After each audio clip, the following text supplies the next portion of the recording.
Može. Taj voliš. Taj volim. Koliko će? 3 komada.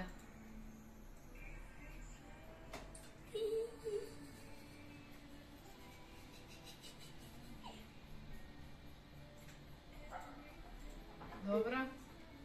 To sve preko moraš ti platiti, da znaš. Kako se obriše? Nema duše. Jer mogu da se povežem i na drugu kasu. Enter. Koliko to košta? Koji je račun? Tu kasu sam sinhronizovala. Pogledaj. Vidjet ćeš kod tebe ovamo... Dosta. Izvolite pare. U Chromu.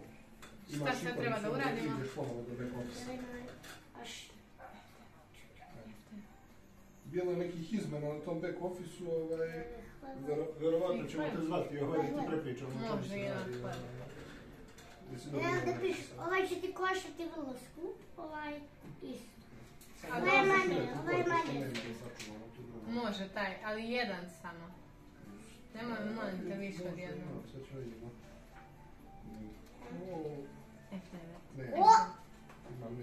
O, koliki je račun. Ali je manje od ovoga, 80. Dobro, ajmo sada naplatimo. Ovdje? F9.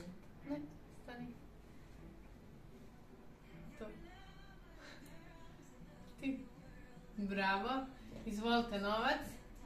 Zatvori račun.